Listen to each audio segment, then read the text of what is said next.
Hello, everyone. Adam Miller here, host and producer of the MBA Candidate Podcast. And on this episode, I want to share my story, how I got into business school. Before I get into that, though, I'd like to briefly explain what I'm thinking about overall for the podcast at this point. The plan is to do two things. First, a bunch of mini bios about my friends at other top 25 business schools. That's what those first 3 episodes were. The second thing I'm considering doing is documenting my actual MBA journey. While I do plan on following up with some of those same folks at other schools next year, I realize that when school starts in 2 months, everyone is going to get very busy and it will be very hard for me to get them back on the phone. So, what I'd like to experiment with is sharing my authentic Darden experience with everyone every so often. Basically, what are my classes like? Which clubs am I involved in? Is my girlfriend frustrated with how crazy my schedule has become? And lastly, how is recruiting going? Honestly, it makes me a little bit nervous to share my interview prep process, but I think that's why it might be a good idea. I keep thinking, what if I embarrass myself? What if I don't get a great job in 2 years? What if I disappoint you, my audience? What if I express my interest in marketing and then a consulting company hears my podcast? Will that hurt my chances? Why hasn't anyone already made a podcast like this about grad school? After weighing the pros and cons with a few of my best friends, I decided that it couldn't hurt to simply record my thoughts.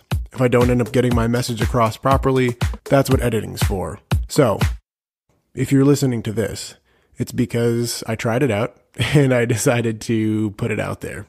With that, let's take a step back and I'd like to tell you my MBA application story. But first, a word from our sponsor. This ad was brought to you by Relish. Hi, I'm Zach. Are we recording? Yeah, Sarah, we're doing the ad right now. Oh, hey, I'm Sarah. And we are the co-founders here at Relish Careers.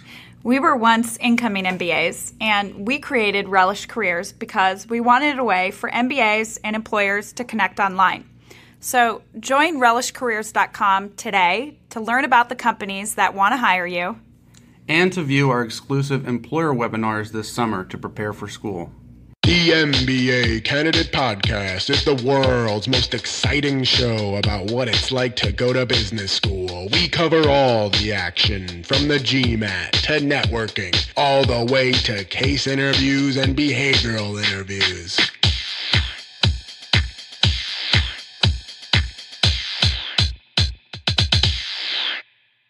After taking the GMAT in the fall of 2016, I was unable to break the 700 mark. This means that I was not in the top 10% of test takers. Usually, that's the threshold you need to surpass in order to show you've got the raw intelligence to handle the academic rigor of a top program. I had studied for 50 hours and did more than 1,000 practice problems.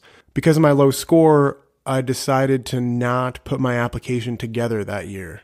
Plus, I loved my boss and I loved my job. I was in no rush. Shout out to Stephanie, by the way. I wanted to feel like I was leaving it all on the field with the GMAT. I wanted to give myself the best possible chance of getting into a great program. So I decided to retake the test at a later date, gain another year of work experience, and do some much needed reflection. I bought multiple textbooks on the GMAT. I met up with a tutor several times. I took an online class, and I even downloaded an app on my phone to do practice problems on the go. After another 100 hours of studying, I signed up to take the GMAT again. Unfortunately, I only improved my score by 10 points. The GMAT goes up in increments of 10, so that's basically like I went through all of that for 1 point. But honestly, I felt great. I had no regrets. The day after I took the GMAT for the second time, I took my girlfriend on a cruise, and I didn't bring my phone or my laptop, and I totally unplugged. When I got back, I turned my attention to the rest of my application. When I was in college, I ran my own life insurance practice for a few months, and I learned about the power of networking. After I graduated from college, I went to go work as an innovation associate at a different insurance company, but 1 year into my career there, my department was going through some layoffs and my position was eliminated. I ended up having coffee or lunch with more than 100 new people during that time. I ended up being in a position at the end of that where I was able to find most of my own projects. I became obsessed with trying to figure out how I could help other people build up their professional networks in a fun and engaging way before they experienced a similar reorganization. So, I got involved in our employee engagement survey, and I helped launch a recognition platform. I started an employee resource group, and a mentorship program, and a book club, and even a cycling club, and I was still doing a day job. There are really 4 aspects to the MBA admissions process. You've got your GPA and your GMAT. Those are your stats. You've got your letters of recommendation, where you have 2 of your former bosses write about you. The essays, which are the hardest part because you can't be cliche, and your interviews, which only come if you're invited. I realized that the only way I was going to stand out was not my GMAT or my GPA, and I couldn't control my letters of recommendation very much. If I got interviews, I figured I could excel at those. So the only way for me to really put my best foot forward would be to kill it in my essays. Essay questions generally fall into 3 categories. What have you been doing since college? Why do you want to come to our school? And what job are you hoping to get after that? They want to see a trend line, something that makes sense. Are you likely to get a job that you say you want to get? There are 5 typical career paths after finishing your MBA, but I'll save those for a different podcast. Here's the point. I used the same networking skills I learned selling life insurance and finding a new job that I did during the MBA application process. And that's my advice for anyone who's applying to B school right now, especially if you don't have perfect stats. Network with a bunch of people who are currently attending or recently graduated from the schools you want to apply to. Last summer, I applied to 8 of the top 15 business schools in round 1, and I talked to a lot of people. I talked to 6 people from Kellogg and 6 from Tuck, 6 from Yale, 6 from Duke, 6 from Darden, 5 from Ross, 5 from Haas, and 5 from Booth. That's 45 people in my free time before I even hit the submit button. Keeping all those conversations straight was challenging, but I made sure I followed up with everyone and kept them in the loop as interviews went out and as acceptances and declines and wait lists rolled in. And now I'm really excited to share this podcast with them so that they can continue to hear about how I'm doing. The moral of the story is that you don't need to have a perfect GMAT to get into a top business school. I had 2 strikes against me. I had below average stats, and I didn't work at a company that admissions officers were familiar with. I did, however, have 2 big things in my corner to help push me over the finish line. I made an impact at the company I worked at. Starting all those programs while keeping up with my day job as a data analyst demonstrated initiative. And second, I did my homework.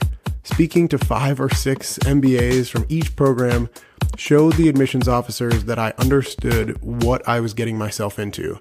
It gave me a chance to name drop in essays and again in my interviews. Plus, I'm pretty sure it suggested that I would be successful in my search for a full-time job because the recruiting process is just more networking. This all boils down to 3 pieces of advice. First, focus on what you can control. By definition, only 10% of people will get a 700 plus on the GMAT. Next, do some introspection. Turn off your cell phone and think about the kind of impact you want to have on the world. Reflect. Don't write cliche essays. And third, don't be afraid to reach out to student ambassadors. All the schools have a list of current MBAs who are willing to speak to you, and I am incredibly excited to become one of those people at Darden this year. On the next episode of the MBA Candidate Podcast, I'll be speaking with JC, who's heading to Tuck this fall. During college, JC and a friend started an international storage business, and after graduation, they made the difficult decision to move from Boston to New York in order to pivot and launch an online shopping application for the iPad. While they did make enough money to pay off their student loan debt, they weren't able to scale the app. Today, JC is a software engineer at a commercial real estate tech startup called Workframe. During the episode, we talk about how it's easy to start a business, but much harder to let one go. Right now, JC sees himself either joining a company like Google or Amazon, or jumping right back into the world of entrepreneurship after graduating from business school. I'm Adam Miller, and this is the MBA Candidate Podcast.